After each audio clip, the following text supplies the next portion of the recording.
Evening, everybody, and welcome to councillors, ladies and gentlemen, officers, those at home, those who are joining us in the public gallery tonight, and esteemed members of the press. Good evening and welcome to the Planning Committee, Tuesday, the 5th of December 2023. First item of business, do have any apologies tonight? No, I'm indicating that that's not the case. That's great. Moving swiftly on to item 2 on the agenda, declarations of interest. Any declarations of interest in the agenda tonight? And I don't see anybody raising a hand, so I'll take that by scent. That is okay. On to item 3. Before we go on to item 3, I just want to take a little bit of time to welcome the new member of the Planning Committee tonight. I hope that you'll enjoy it, Councillor Booston, as any other members do. And I hope that you get a lot out of it. Welcome to the committee. Okay, item 3, minutes of the previous meeting. Our councillors in agreement that it is a true and accurate record of proceedings held on that evening. Can I see a show of hands to support that, please? And that's unanimous. Thank you very much. Right, the first major item of business tonight is item 4 on the agenda, application for major development, Land off Lamp House Way, Woolstanton. And I believe we've got a presentation. Thank you.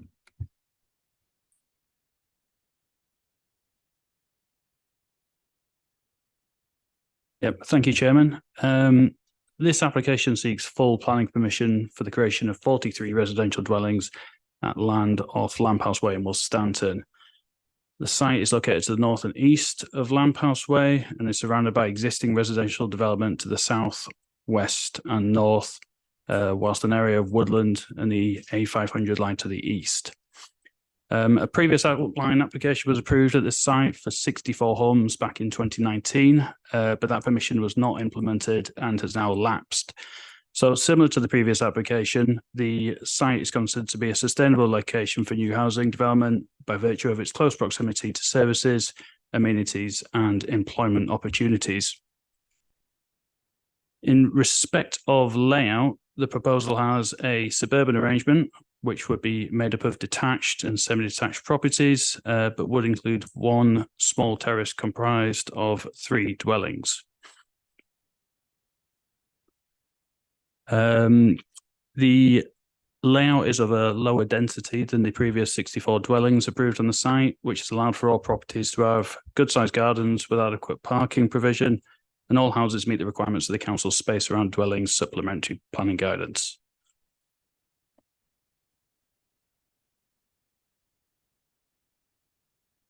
So here's some examples of the chosen house designs. Properties will be made up of a mixture of 2-storey and 2.5-storey styles. They'd have a traditional appearance and would be built of red brick with concrete tiles. They'd also contain a certain level of detailing, which would help to create interest in the street scenes.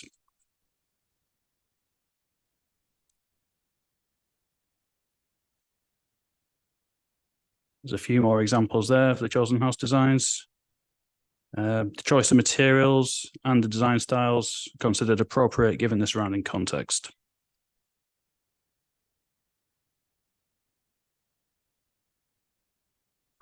So there have been no objections from the Highways Authority, subject to a number of conditions, and the proposal meets the council's parking standards. Again, it's important to note that the previous outline application on site, which was for 64 houses, was approved. And in that respect, this current proposal would generate approximately 33% less vehicle movements.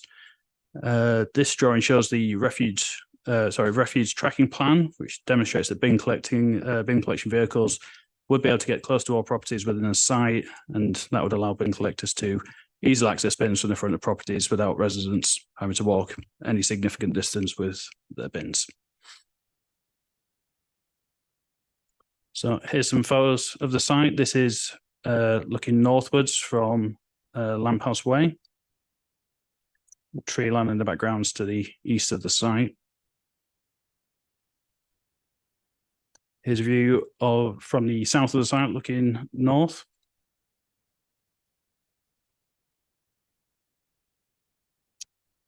is a view from the centre of the site looking west towards existing development on Lamphouse Way. And then this is a view from the centre looking eastwards towards the strip of woodland. So in respect of affordable housing and Section 106 contributions, an up-to-date viability report has been provided with the application, which concludes that the scheme would not be viable with any contributions or affordable housing provision. This viability assessment has been reviewed by an independent valuer at the request of officers, and it's confirmed by the valuer last week that the findings of the viability assessment are accurate.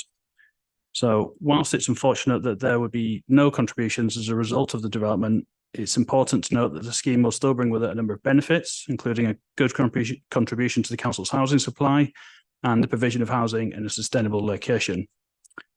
There are no outstanding objections from any consultees, and the application is therefore brought to committee with a recommendation for approval.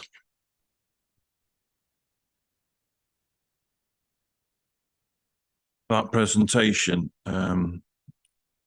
been made aware that we have a speaker on this tonight, Councillor Philip Rees. Are you speaking in support or against the application? I'm raising concerns. Would you like to step up, please?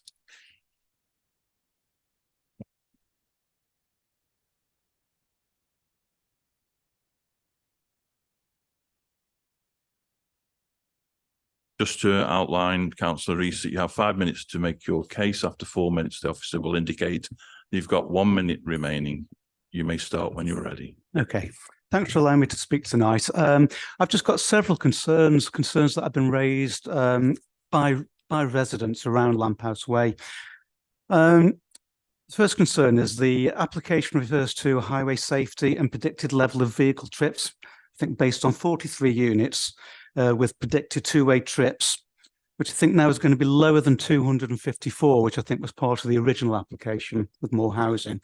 This is likely to be closer to 171 trips per day. I mean, if you know Lamphouse Way well, travelling up and down Lamphouse Way, particularly from the bottom end, where the proposed development is, isn't easy. I know that area well myself. Most of these homes have at least kind of 2 cars, some 3, some even 4. Often with on-road parking. And at times, and particularly at peak times, it is really congested there. It can be an absolute kind of nightmare getting off Lamphouse Way. So it's difficult to see how this won't have a significant impact for residents and on highway safety. And, you know, if the application goes ahead during the construction of the site, I think it's really difficult for residents to kind of envisage it's just not going to be kind of easy, really, with all the kind of construction vehicles, at least 171 per day. I think it's going to be really, really problematic. Also, if the application is approved, residents are really keen to know about when the work's likely to commence and how long before completion. There are a couple of residents who want to sell the houses, not because of the development, and they feel they can't really kind of move forward and make any decisions about putting the houses on the market until they know what's happening. The concern is around impact on trees and specifically kind of ecology. In the application, I think the recommendations, it said about an extended phase 1 habitat survey of the site had been conducted with a preliminary desk study, which identified a number of historic invertebrate species records, which included the dinghy skipper butterfly. And I do believe this butterfly was kind of spotted on the site, I think within the last 12 months as well. But the paragraph where it talks about this concludes that no protected species were identified on the site. It's my understanding that the dinghy skipper butterfly is protected in the UK under the Wildlife and Countryside Act 1981. So I would like the committee to consider those issues. And lastly, the first report sounded quite optimistic regarding the applicant entering into a Section 106 obligation. This was to secure 25% affordable housing and a financial contribution, I think just shy of £240,000 for off-site public space. I think this may have just been referred to, but I couldn't kind of hear too well. But I was hugely disappointed to see the subsequent supplementary report to this committee, whereby the applicant wants the Section 106 obligations set aside. Otherwise, apparently, it would render the scheme unviable. We desperately need affordable housing in Wolstanton and across the borough. So I really do hope the committee gives this issue some serious consideration. I think residents are really kind of concerned, about these issues as well. So that's all my concerns. Thank you, Councillor Rees. You may resume to your seat. Thank you.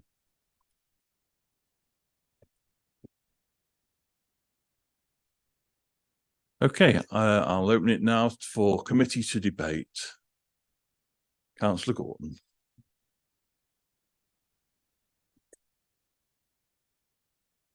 Thank you, Chairman. I'll try not to duplicate the points made by Councillor Rees. The one thing that I'd like to sort of get straight, and perhaps if I just sort of plough on, because I've got a few points to make, as you probably anticipate. But the one point I'd really welcome guidance from officers on is the standing or the status of recommendation B, because it's clear from the supplementary report that there will be no affordable housing forthcoming with this particular project. Now, there are two features of the application before the committee this evening that are particularly welcome. One is the actual number of dwellings to be constructed is now 43, and the earlier application wanted 64. And the other, and I know this was a particular concern of many residents, was that the substation is to be moved. I think locally there is recognition that the site would eventually be developed for housing. And I think the application that's before the committee this evening is a good deal better than the one that I saw sight of at the start of the year. And but I do have some questions and one or two concerns. And I suppose my first thing that I'm concerned about really, the conditions governing hours of construction. Will the conditions proposed recognise that some residents close to the site actually do shift work? Reference is made in the report to piling, and given the nature of the site, piling may be necessary. But perhaps officers could explain how conditions governing the hours of construction could reassure residents over their concerns about noise and nuisance from piling. Just going on to ecology and environment, I very much welcome the commitment to tree planting along the western edge of the site. And I think tree protection measures are essential so that we have trees as a buffer between the estate and the A500. There's reference in the report to limited pruning of category B trees, and I hope that the pruning will be controlled and justified. Councillor Rees has mentioned loss of wildlife, and I wonder if the officer could explain what mitigation measures could be put in place as a condition of approval to protect wildlife. I understand that councils nationally have a responsibility to try and conserve dinghy skipper butterflies. So that really is a point that shouldn't be overlooked. Now, just on highway safety, I'm not quite as sanguine as the Highway Authority about highway safety. The proposed development can only be accessed from Lamp House Way, which is a narrow road where on-road parking happens quite frequently. And with the development, we could see an additional, quite easily, 70 to 80 vehicles. And I think that is going to add to safety and congestion problems down there. And although I note references in the report to encouraging non-car travel, I'm not absolutely sure these measures will have much of effect. It's true that the distance from the site to the main bus route isn't great, but the fact that the footpaths at this time of year aren't particularly well lit, they can be steep, and of course there are no buses out of Wolstanton after 6 p.m. So really those are my comments, Chair. I mean overall, I think a much more satisfactory application than the one that was has been around. But I just welcome some clarification really on the points raised. Button. Officers like to take that one now, please. A few things to cover there. I'll start with the ecology matters regarding the butterflies on site. So these dingy skipper butterflies, they are protected in Northern Ireland, but they're not a protected species within the UK. But they are on the UK Biodiversity Action Plans, which means that local authorities should try and actively conserve them, but they don't have any kind of legal protection status. So there are a number of mitigation methods set out within the ecological appraisal, and that's essentially about creating new habitats for these butterflies. And in order to do that, we need to choose specific planting and species to create sort of opportunities for the butterflies to use the site. So the exact sort of level of planting and species to be used, that would be controlled via a condition on any permission given, and we'd have to look at those details when they are submitted. In respect of highway safety, it is acknowledged that there's parking issues along Lamphouse Way. I think anyone who's driven to the site can acknowledge that, really. With this scheme, obviously, it's a lower density proposal than the previous one, so there is more parking than the original one. The street layout itself as well tends to have sort of less bends and curves in it as well, which will hopefully help a little bit with on-street parking in respect of visibility. But the main thing is that we haven't received any objections from the Highways Authority, and we do have to rely on their expert advice when making recommendations. Just a quick note as well in respect of how long the applicant would have to start the development. Would add a standard condition to that, which means they'd have 3 years in which they could start the development. Once they've started development, that permission is then set in perpetuity, which means they could then finish the application sort of in their own time. So it's very difficult to predict how long it might take to actually build up the proposal if it was granted.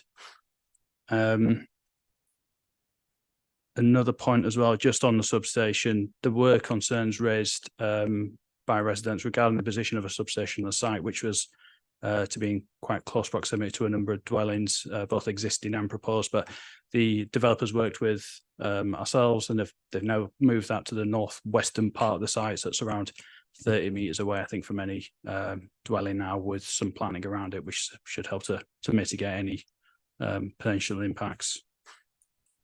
And then on the final one, I think section 106 and affordable housing provision. Again, we're relying really here off the findings of the viability assessment, and also the valuer who's independently assessed that, really. So we don't have any other evidence to suggest that that information is incorrect, and would have to move forward on that basis. So it's unfortunate, but it does reflect the current market in essence. Yeah. Also on construction hours, the impact that's going to have on residents. What we would do, we would add a condition to any permission, which would require essentially the submission of a construction environmental management plan, and that plan would contain details of piling works if they're to be used, the construction hours of, or the construction use of the piling itself, and that would have to set out what they will do to make sure that existing residents aren't impacted by the proposal. Again, it's kind of difficult to say what that would, the exact details of that, because we'll have to wait and see what would happen once the application is approved, and then assess that condition on its own merits. Thank you for that, Councillor Gorton. Are you okay with that answer? Okay, thank you. Councillor Bryant and then Councillor Beer. Thank you, Chair. I used to live off Lamphouse Way, so I can appreciate concerns from residents. It was just a quick one. The construction of this the new dwellings, would the construction traffic be going down Lamphouse Way, or would they have alternative access? Thank you. Councillor. Yeah. We haven't seen those details yet, but I would presume that it would do, to be honest. That being said, that kind of information could be controlled via a condition, so we could see if there's any other opportunities for construction vehicles to enter the site from a different point. Yes, thank you. Councillor Fear. Thank you very much, Mr. Chairman. I am going to move the recommendation as printed. Having listened to the debate, I think we've all got to bear in mind that permission has been given on this site for a larger development. It would be very difficult for us to demonstrate that conditions have changed to such a degree that no development can take place there at all. I too am somewhat suspicious of the Highways Authority, it has to be said, but nonetheless, as our officers pointed out, they will be regarded as the expert witness in this case, and we don't have, to the best of my knowledge, any firm evidence we could place against their opinions were this to come to an appeal. We also, I think, have to bear in mind that the development will help us fill what is perceived, again, rightly or wrongly, as a lack of housing at this juncture.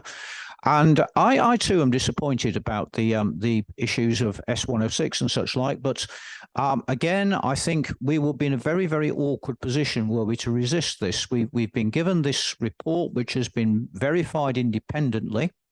My understanding, I'm sure the office will correct me if I'm wrong about this, is that this is a report required by officers for this specific development. It's not anything that's a hangover from the previous development.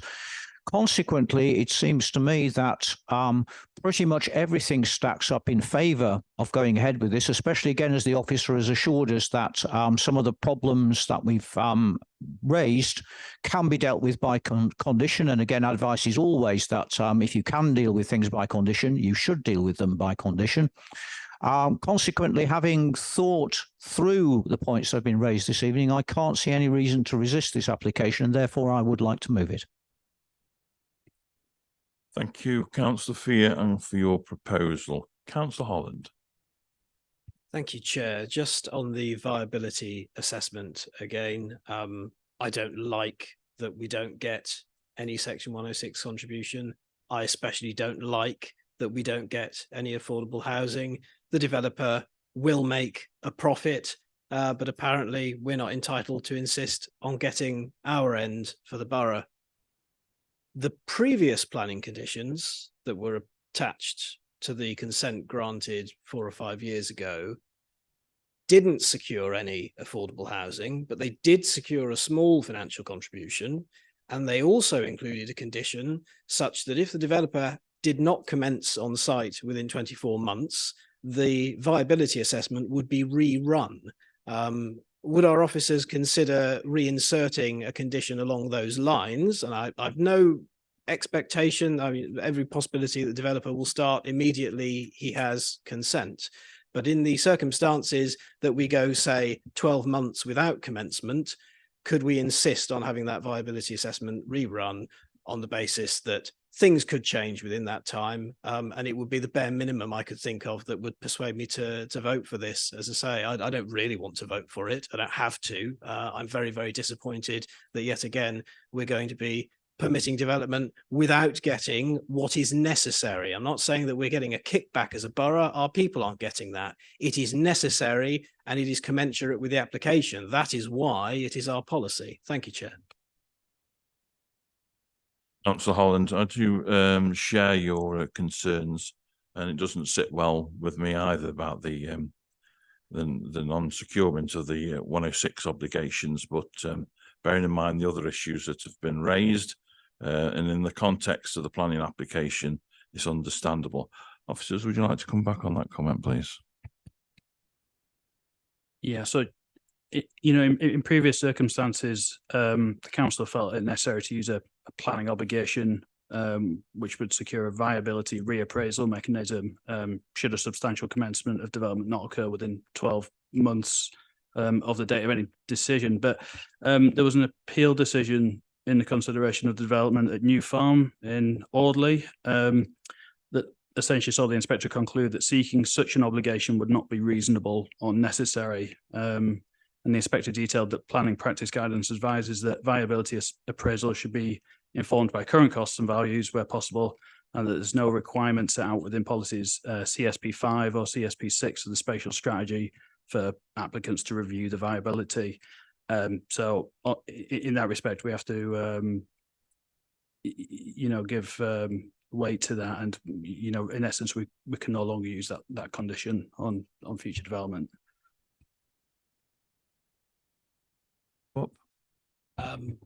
I'll tell you what I'll say then. Perhaps if the applicant were going to build 64 units, there would be some more money sloshing around such that we could secure some of these obligations. I will not be voting for the recommendation, I'm afraid. Councillor Williams. Thank you, Mr. Chairman. I'd like to ask the officers what weight of the independent value has on our decision tonight. I think if you look at nationally, all political parties agree that this system has failed in the sense where developers come along and they're not contributing to the community, and they've got away with that. So purely on the independent valuer's decision, I'd like to know what weight that has on our decision tonight. We have been here before. I'm not just picking this developer out. We have talked about this in the past. And I'd just like to ask again that the officers really go to that point, is the independent valuers, what weight does that hold on our decision tonight on this planning application? Thank you, Councillor Williams. Councillor Jones, you are indicating to speak on this. I'll take your question first before I ask officers to come back. Thank you, Chair. If Councillor Holland would like to be able to vote for this by amending the recommendation to include that 106 obligation is secured, I would be quite happy to support that and vote with him on that.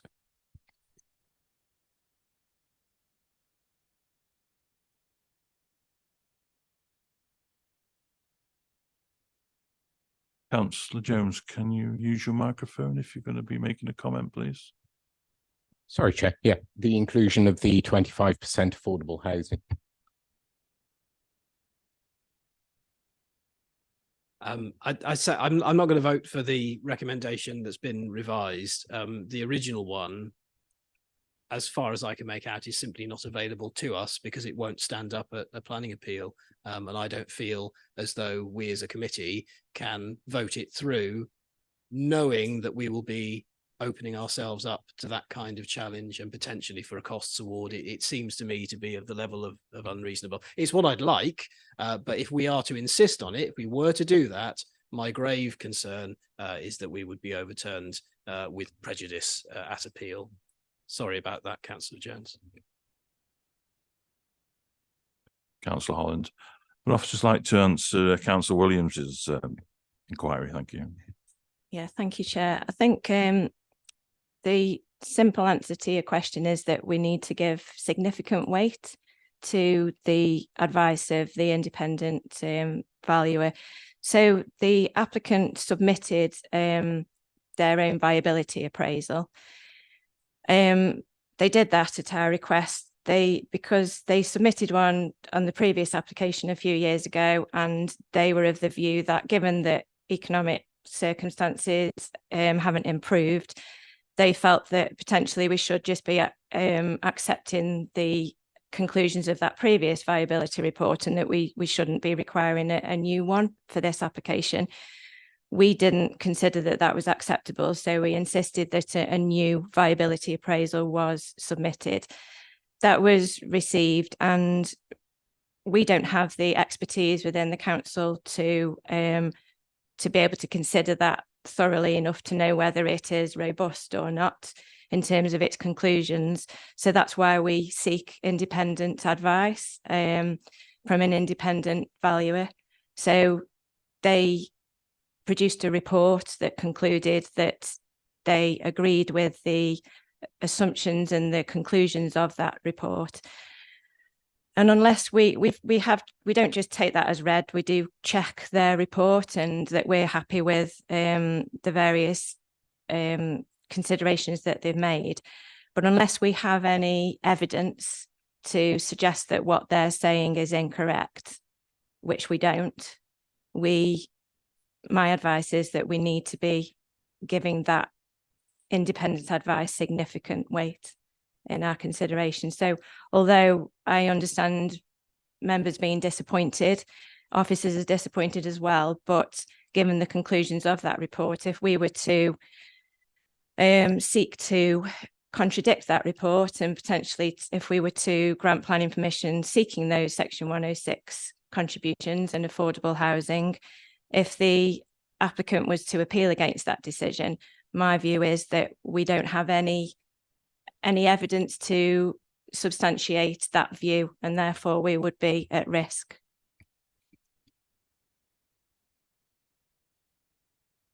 Councillor Jones. Thank you, Chair. I seem to remember in previous times we would put a condition on that it would be checked again at the point of completion should a development be completed a reasonable time period ahead of time and things change and suddenly the properties are worth double the amount, you know, for simple maths, then that 106 contribution might at that point be viable. I seem to remember on a number of applications we had a trigger to then recalculate it at the point the development was completed. Yeah, I think what you're referring to is what Councillor Holland was talking about. So the original application for this scheme, they produced a viability appraisal. We accepted that it wasn't viable, but we put a planning Section 106 obligation on there that said that if they hadn't commenced within 18 months or a year, whatever the period was, then we can require them, because economic circumstances may have changed in that time, we can require them to provide another more up-to-date viability appraisal. But as my colleague said, when we had the appeal decision in Audley, an inspector concluded that that wasn't reasonable. And so we have, since having that decision, changed our advice there, and we don't any longer seek that that reappraisal.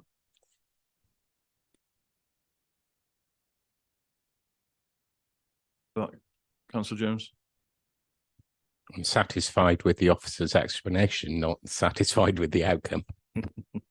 Of course, Councillor Jones. Do we have any other? Mr. Hutchinson. Just one final point, one question, please, Chair. I'm pleased to see that the officers have considered the recycling and waste teams and how we're going to collect the recycling and waste, because very often we're forgotten about, and then they try and squeeze us in somehow after the event. Can I just ask about the trees? It does mention the tree protection measures, which is good. If there is any new trees, and I think in paragraph 3 on page 9, it talks about new tree planting.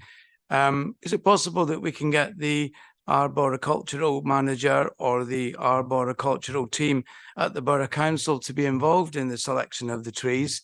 That way then we can maybe get some trees that are specific for bees and butterflies. That would help the butterfly option. Or would the trees have to be decided by the developer? Thank you. Thank you, Councillor Hutchinson. Never forgotten. Would you like to answer that, please?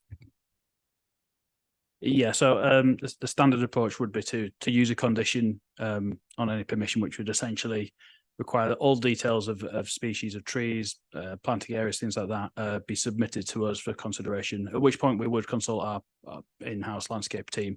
So we could then essentially choose which species we would prefer and make a decision at that point on it. So it wouldn't be up to the developer to choose, but they would have to create a scheme to submit to us in the first place.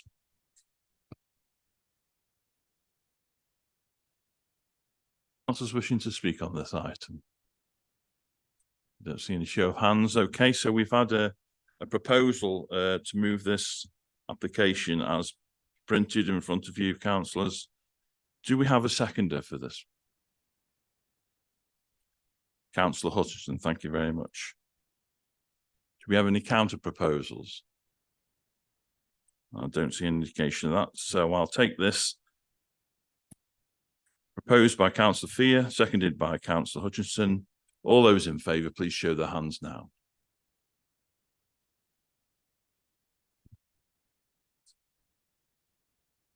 Thank you. Those against? Thank you. Any abstentions? 3 abstentions. Has moved. I would like to just add a little point personally about the operating hours and the piling, particularly if we could sensitively look at that. I'm sure our officers will. Having been on a building site, next to a building site that's happened, it's particularly annoying at the weekends when they start kicking in at about 7 o'clock in the morning sometimes. So I would just like to see that that's nice and firm in place, subject to the conditions as read. Thank you. Okay, next item on the agenda is the application for major development at Chatterley Valley Development Site, Peacock Hay Road, Talk. Do we have any presentation on this? Just a short presentation, councillors, on this one. Thank you.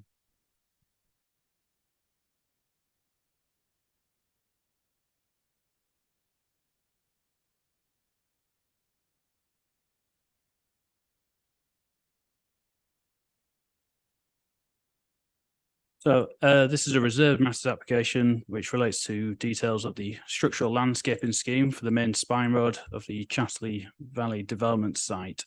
The details to be considered are required by conditions B10 and B11 of the original permission. So just in respect of location, sites situated along Peacock Hay Road, which is to the northwest on this drawing, and it's close to the Talk interchange, which is located to the west. So it's important to note that the principle of this development's already been approved, and it's only the matters relating to the structural landscaping details which can be considered at this stage. So this slide shows the overall landscape master plan for the site. In essence, the landscaper will provide an attractive visual buffer to the site whilst also improving opportunities for biodiversity. So in respect of the planting to be used, there's a native species hedgerow that'll be planted along either side of the spine road, whilst the northeastern and southwestern site edges will be made up of landscape buffers that will be comprised of a mixture of native woodland mix, whilst the grassland and wetland meadow mix will be planted to the southeastern edge of the site around an attenuation basin. Extra heavy standard planting will be used along the northwestern edge of the site, which would help to improve the appearance of the access to the site and the approved roundabout on Peacock Hay Road. And the scheme would also help to improve the appearance of the site for future users. Here's a more detailed look at part of that landscaping plan. As you can see, it's a very comprehensive scheme. This is one of 6 drawings submitted with this application. And we don't have any photos for the site because we can't currently access it, but here's an aerial view of the site. We haven't received any objections to the proposal from consultees, and the details submitted are considered to be acceptable. And on that basis, the application is recommended for approval. Thank you very much for that. Over to you, councillors.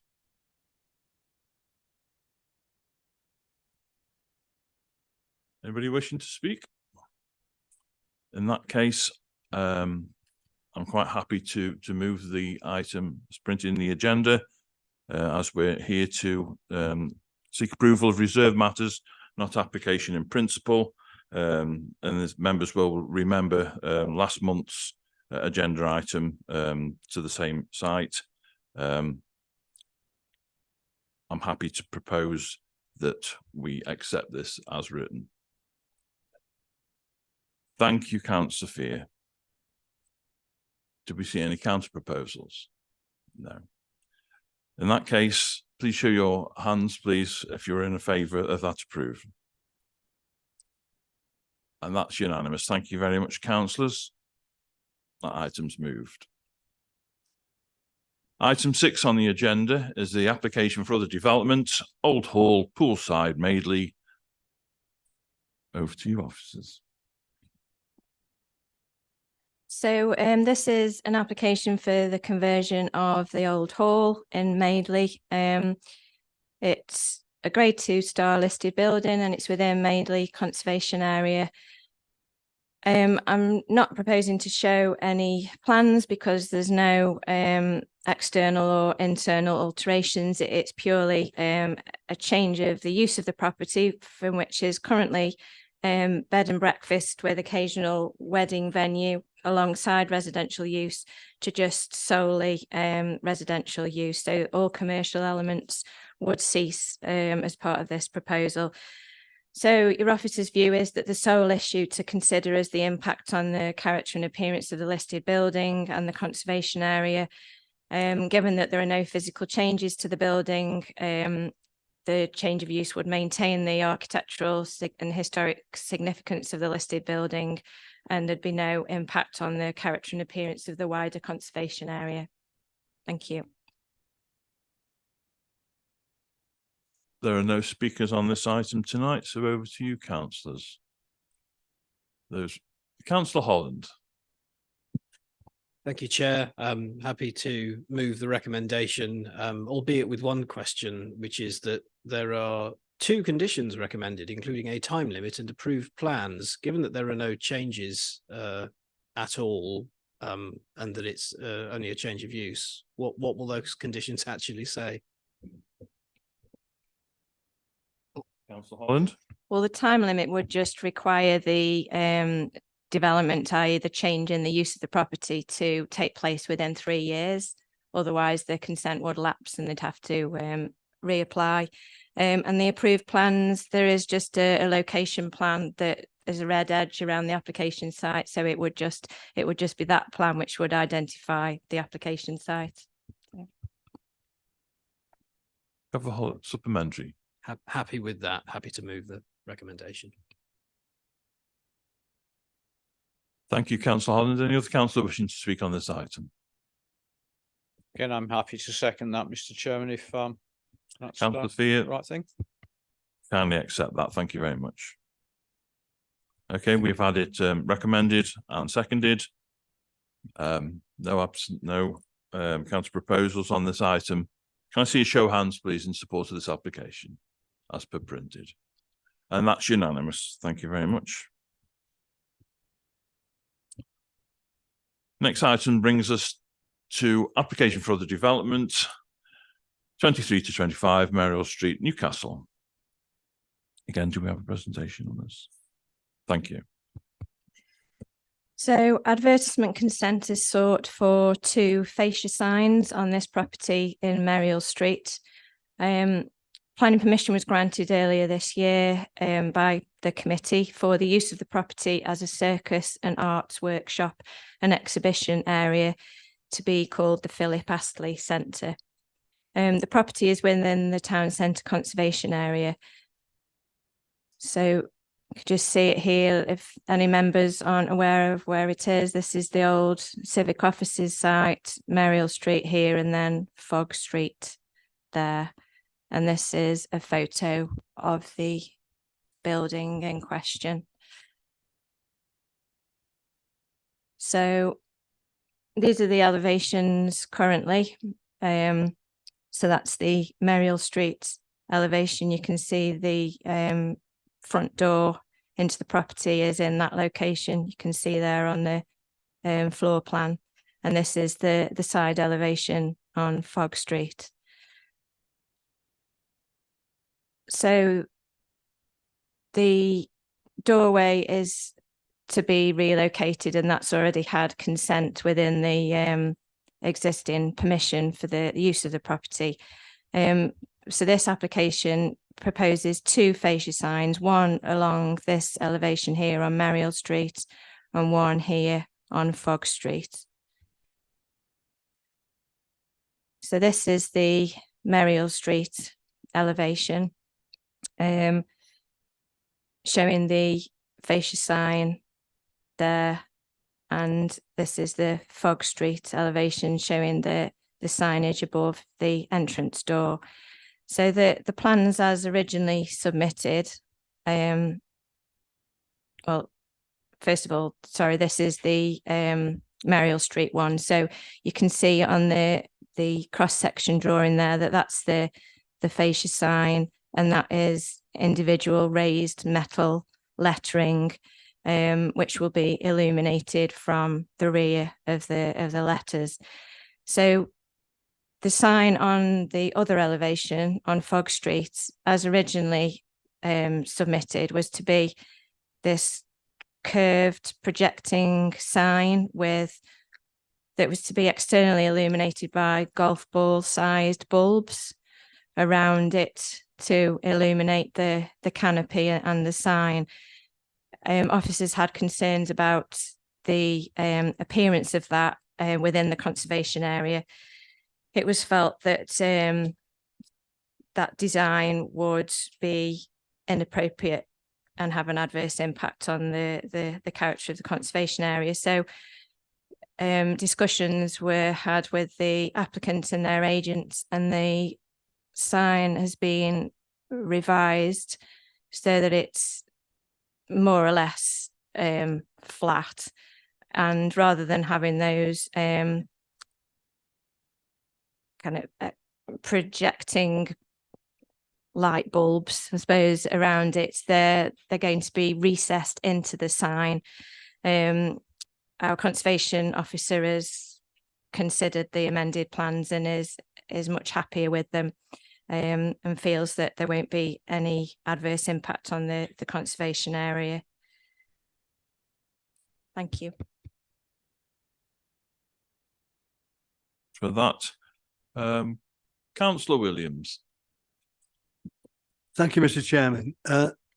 When I came to planning committee before, I did criticise the report, but I'm pleased to say that the doorway in Fog Street fits in really well, and it hasn't taken anyway from the appearance of that building, which it's been X amount of years in the conservation area. So I'd like to move permit on this particular application. Thank you. Thank you, Councillor Williams. Any other councillors wishing to speak? Councillor Gorton. Just to say, Chairman, thank goodness for the revised proposal. A good deal better, and yeah, I'm happy to support. I agree completely with that. Do we have any other councillors wishing to speak on this item? That's negative. So we've had it moved and seconded to accept the proposal as printed in the recommendations. Can I see a show of hands, please, in support of that? And once again, that's unanimous. And that item is approved. Thank you, councillors. Okay, that concludes the items on the substantive part of the agenda. We now move to item 8, an old favourite, land at Doddlespool, Betley. Members will have read their pack, page 43, agenda item 8. Is there any further updates? No further updates. Are we happy as a committee to accept that report and to keep it on the agenda for the next biennial report in 2 months' time? I see a show of hands in support of that, please. And that's unanimous. Thank you very much for that, ladies and gentlemen. That brings us on to agenda item 9. Land at former Tansdale Quarry between Eccleston Road and Rock Lane Loggerheads. Confirmation of a tree preservation order. Members will have had a chance to familiarise themselves with the paper and the issues that have been raised. Over to you, members. Councillors wishing to speak on this item? In that case, I'm happy to move it from the chair. Do I see a seconder? Councillor Brown, thank you very much. I can see a show of hands in support of that application. Thank you. And once again, that's unanimous. That item is moved.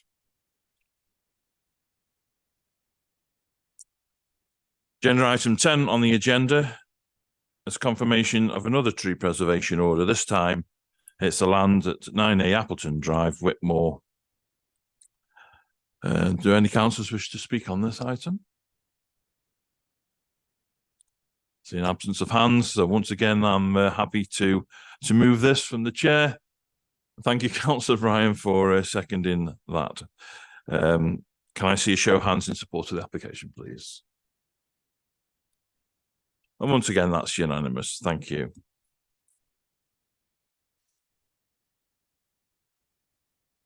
There's no disclosure of any exempt information. I haven't been informed of any urgent business. In that case, thank you very much, members, for your contribution, and have a safe journey. I can see the meeting now closed. Thank you very much. Have a safe journey home.